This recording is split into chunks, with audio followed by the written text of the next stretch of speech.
waa boqolaal waxay wataan ilmahoodii waa qoysas Soomaali ah oo intooda badan qurbaha ka soo noqonaya kuwa kale oo Soomaaliya ka soo guurayana waa ay ku jiraan dadkan iyaga ah balse su'aasha taagan ayaa waxay tahay maxay Soomaalida sanadahan dambe caasimadda Kenya ee Nairobi ugu soo qulqulayaan su'aashaasi jawaabteedu waxay tahay waa midda koowaad waa nolosha dhameystiran ee Nairobi ay leedahay oo deegaanku uu kow ka yahay waa qodobka ugu horeeya ee inta badan Soomaalidu ay ku doorbidaan inay Nairobi saldhigtaan quruxda magaaladan iyo dhismooyinka ay Soomaalidu deegaanka ka dhigatay sanadahan dambe waxa asal u ah maalgashiga tujaarta Soomaalida ay ku sameynayso caasimadda Kenya ee Nairobi walow lagu kala horeeyo xagga dhismaha laguna kala fiican yahay guryaha la dhisayo shirkadda Dirir waxaan soo bilownay 2011 markaasoo guriga u horeeyay oo aan ka dhisnay xaafadda Islii California markii gurigaas aan dhamaynay waxaan helay dhiirigelin dad badan oo customerkii aan wax ka gadnay ah inay nagu dhiirigeliyeen inaan sii wadno shaqadii aan wadnay isla xaafadda California ayaa waxaan ka dhisnay guri kale oo la yiraahdo Dalsan kabacdi shirkaddu way baahaday oo waxaan bilownay inaan maaragtay guryo badan oo aad u kala duwan aan dhisno soo far shirkaddu waxay dhistay oo la degan yahay ilaa 9 guri oo ku kala yaala xaafadaha Parkland iyo Islii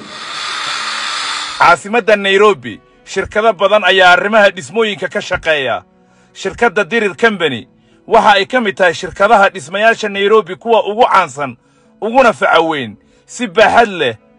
ayay shirkaddan uga qayb qaadanaysay arrimaha guriyeynta iyo dhismayaasha xaafadaha Nairobi xaafadda Kileleshwa waxay ka mid tahay xaafadaha ugu ammaanka nadaafadda iyo bilicda wanaagsan deegaan ahaan Cabdifataax waxa uu ka mid yahay howlwadeennada ka tirsan shirkadda Dirir Company ee sanadaha badan guryaha soo dhisaysay Cabdifataax ay nooga warramo gurigan uu dul taagan yahay iyo qaybaha uu ka kooban yahayba adeegyada laga heli karo iyo sida uu u diyaarsan yahay gurigan wuxuu ku yaalaa Kileleshwa xaafadda Kileleshwa guryaha maartay waa meelaha u fiican oo maartay Nairobi waa meel aad iyo aad u nadiif badan jidkooda xaaladaha ku sugan dadka meelaha degan waa meel aad iyo aad maartay dadka soo jiidato marka gurigan waxa la yiraahdaa Burji wuxuu ku yaalaa Kileleshwa waxa u dhow masaajidka la yiraahdo Daarul Aqram Islamic Center masaajidkaas oo leh dugsi meel carruurta wax lagu baro maadi iyo ha ahaataba diinibo masaajidka iskuul meeshaas ku yaala gurigan Burji hadda bilow ah gurigu wuxuu leeyahay 2 basement meesha gaariyaha lagu pagareysa laba uu leeyahay gurigu wuxuu ka kooban yahay 5 qol iyo fadhi oo kuwa duplicates ko iskor saaran wuxuu ka kooban yahay 4 qol iyo fadhi oo wato qolka shaqaalaha wuxuu ka kooban yahay 3 qol iyo fadhi oo 3 busqul leh iyo qolkii shaqaalaha wuxuu ka kooban yahay 2 qol iyo fadhi oo qolkii shaqaalaha wato oo 2 busqul leh haddaba xaafadda Kileleshwa maxay muhiimad u leedahay maxay sagaar u tahay halkan waa xaafadda Kileleshwa caasimadda Nairobi xaafaddan waxa ay ka mid tahay deegaanada ugu qiimaha badan magaalada Nairobi xagga nadaafadda amniga iyo waliba marka la eego kirada guryaha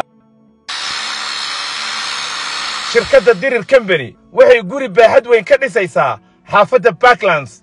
gurigan oo aad u baaxad weyn laguna magacaabo Rabaad waxa tafaasiishiisa bixinaya ninka ay shirkadda Dirir u xil saartay dhismahan socda guriga Rabaad Palace wuxuu ka koobnaan doonaa 18 dabaq oo leh Rabaad Palace waxa ka helaysaa 4 qol oo 3 musqul leh qolka shaqaalaha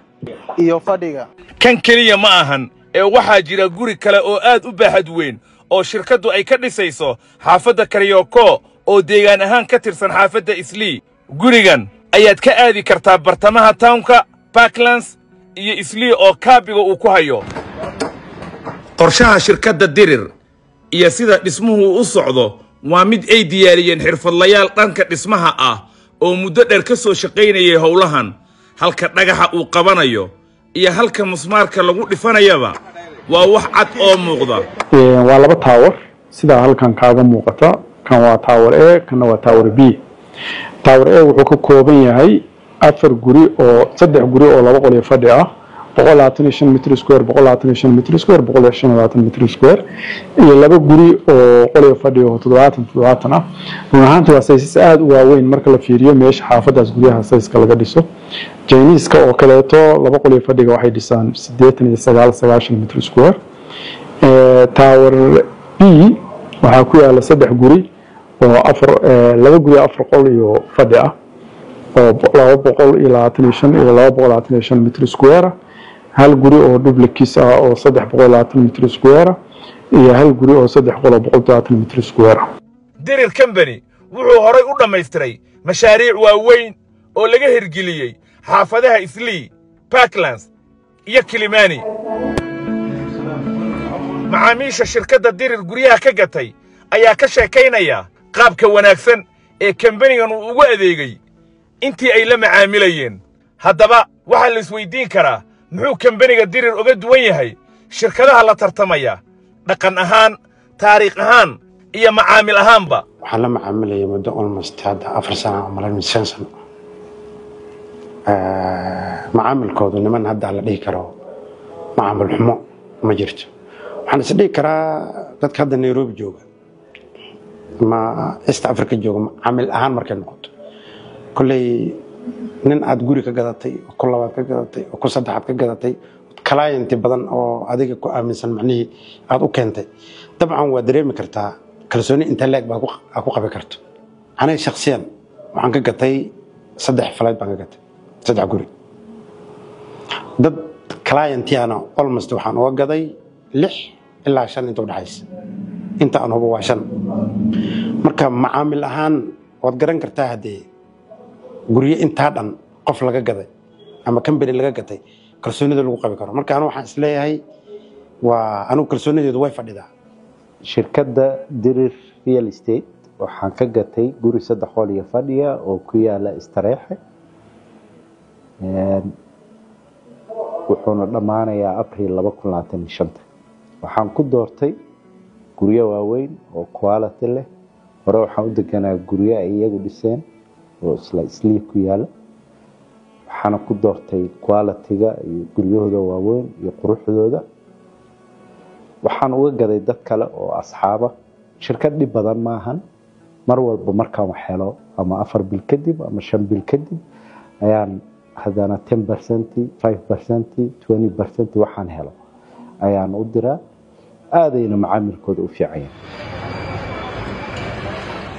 Dirir Company dadku waxay ku ammaaneen shaqo wanaag, ammaano iyo u dhimrin uu dadka macaamiisha u sameeyo. wuxuu sidoo kale qayb weyn ka qaatay horumarinta iyo dib u dejinta Soomaalida ee caasimadda Nairobi. agaasimaha shirkadda Dirir mar kale haynoo sharxo mashaariicda baaxadda leh ee ay hadda gacanta ku hayaan oo ay macaamiishooda u diyaariyeen. hadda waxaan ku haynaa 7 mashruuc baan gacanta ku haynaa. 2 mashruuc oo kamid ah waxay ku yaalaan xaafadda Islii, 3 mashruuc oo kalena waxay ku yaalaan xaafadda Parkland. mashruuc wuxuu ku yaalaa xaafadda Kileleshwa, midna wuxuu ku yaalaa xaafadda Kilimani. waa guryo wada socda oo maaragtay marka laga reebo guriga Kilimani shaqadooda ay wada bilaabatay. kan Kilimani waxaan hadda gacanta ku haynaa qorshihiisii ahaa approvalska City Council-ka iyo waxaas soo dhawaada oo Dirir Company wuxuu diyaar u yahay inuu inaga saacido rabitaankiina ah inaad property ku yeelataan magaalada Nairobi anagoo mas'uuliyad aad u sareysa ka qaadayna xoolihiina inayna ilaalinayna hantidii xoolaha aad gashateenna wax u qalma inuu kugu bedelayna insha Allah hadii Ilaahay. waxaan dhihi lahaa kastamyada ana igu xiran ama kuwa imaanaya ama kuwa de macnaha u baahan hadda inay guryo qaataan kulley aniga adoon afkayga ayna raacaynin waxaan dhihi lahaa daraaseeya ha loo imaado laga soo wardoono si ayagana bal haddaan sidaan ugu qancay aad ugu qanacdaan aad wax uga qaadataan.